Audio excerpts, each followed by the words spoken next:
तो पीपा जी की इसी भाव की उपासना है। तो भगवान उनको मुद्रा लगा भी दिए, और बड़ी बात यह है कि पीपा जी को मुद्रा दे भी दिए। और क्या कहे, अब जिस पे चाहो उसको मुद्रा लगाओ, और जिसको मुद्रा छुआ दोगे उसी को मैं अपना लूंगा। देखूंगा नहीं मैं, बस जिसको आप ये मुद्रा छुआ दोगे शंकर चक्र गदा पद्म की, उसको अपनी दिव्य द्वारिका में दिव्य वैकुंठ में बांध दूंगा। सीता जी को साड़ी पहना दी, सागर तक छोड़ने आए। अब वो जो उस समय पुरी के राजा थे और लोग थे, अभी तक मछुआरों ने जाल डाल रखे थे, अरे कम से कम शरीर तो मिल जाए, इतना बड़ा राजा, संस्कार तो हो जाए। गांगरौनगढ़ से लोग आ गए थे, वो डूब मरे। सबने तो यही समझा कि सागर में नहाने गए थे, डूब मरे, यही सोचा। हे भगवान, द्वारिका में तो जय जयकार हो गई, लोग द्वारिकाधीश की तो कम जय कर रहे हैं, पीपा जी की ज्यादा जय कर। अरे भक्तराज श्री पीपा जी महाराज की जय हो, श्री सीता सहचरी जी की जय हो, द्वारिका धाम की जय हो, द्वारिकाधीश की जय हो। लगा दे शंख चक्र गदा पद्म की छाप, लगाते ही उसका शरीर दिव्य हो जाए, उसको भगवान का अनुभव हो जाए। मुद्रा भगवान के मंदिर के जो मुख्य पुजारी हैं उनको दे देता हूं। पुजारी जी के पास गए, सारी बात बताई और कहा, महाराज ये रही मुद्रा, आप ही जो लगवाना चाहे, वैष्णव बनना चाहे, उसको मुद्रा लगा दिया करें। बंधुओं, आज भी वो मुद्राएं द्वारिका जी में विराजमान है। पहले तो सबको वो मुद्रा लगती थी, उनको तप्त मुद्रा कहते हैं, पर वो गर्म करके लगती, सब पात्र भी नहीं, और फिर उन मुद्राओं को लगने के बाद संसार को तन और मन दोनों से त्यागना पड़ता। प्रभु के हो गए ना अब तो अब शेषशायी भगवान के निकट आए। एक वैष्णव मिले, कहां जा रहे हैं? हम लोग गांगरौनगढ़ की ओर ही जा रहे हैं।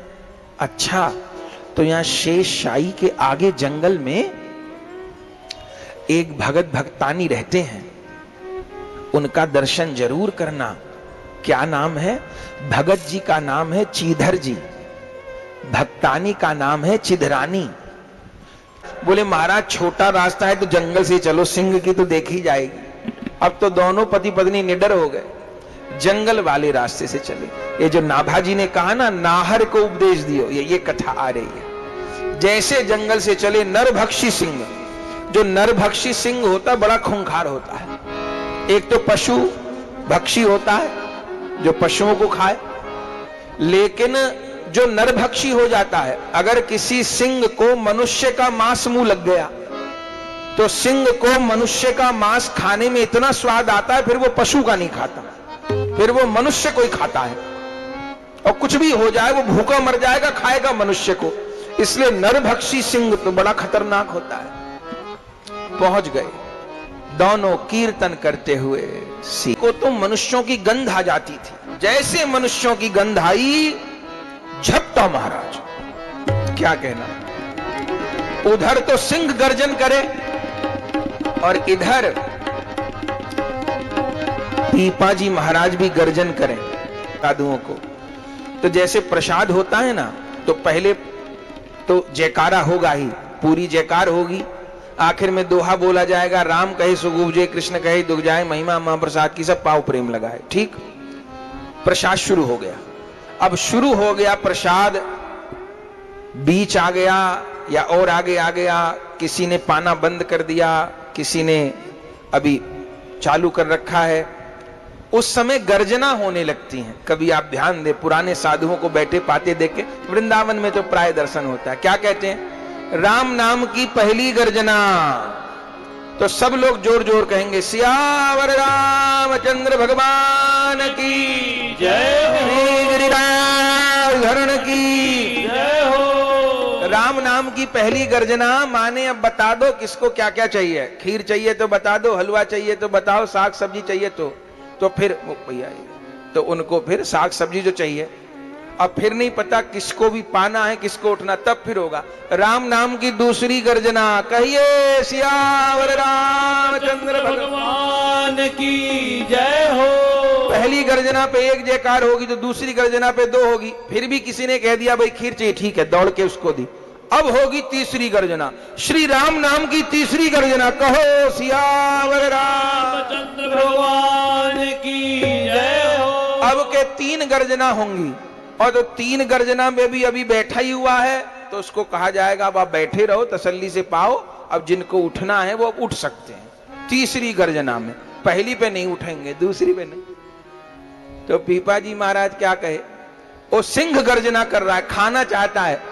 सीता जी हल्की सी भयभीत हुई। पीपाजी कहे हम लोग भी राम नाम की गर्जना करते हैं।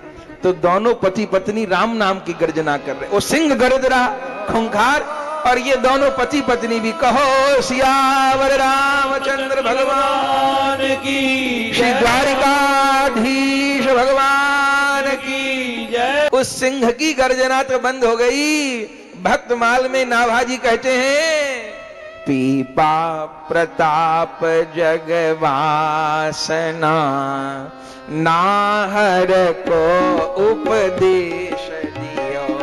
पीपा प्रताप जगवासना, नाहर को उपदेश दियो।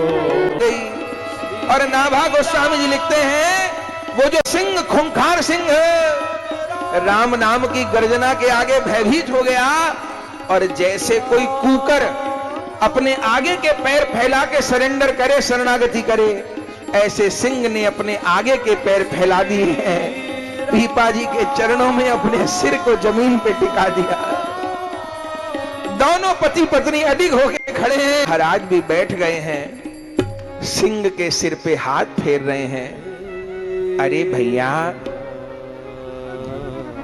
तुझे किसी न किसी पाप के परिणाम के कारण ही ये देह मिली होगी, पर तू चाहे तो इस देह में भी अपना कल्याण कर सकता है। सिंह रो रहा है, सिर हिला रहा है, धन्य है। पीपाजी कहे सीता सहचरी जी से, तेरे पास कंठी है? हाँ है, लाओ। कंठी ली है, उस सिंह के गले में बांधी है। नाहर को उपदेश दियो।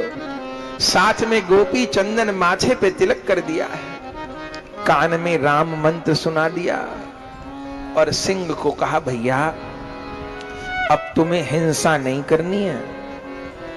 ऐसे पशु देह में कल्याण नहीं होता, पर ये राम नाम तेरा पशु देह में भी कल्याण कर देगा।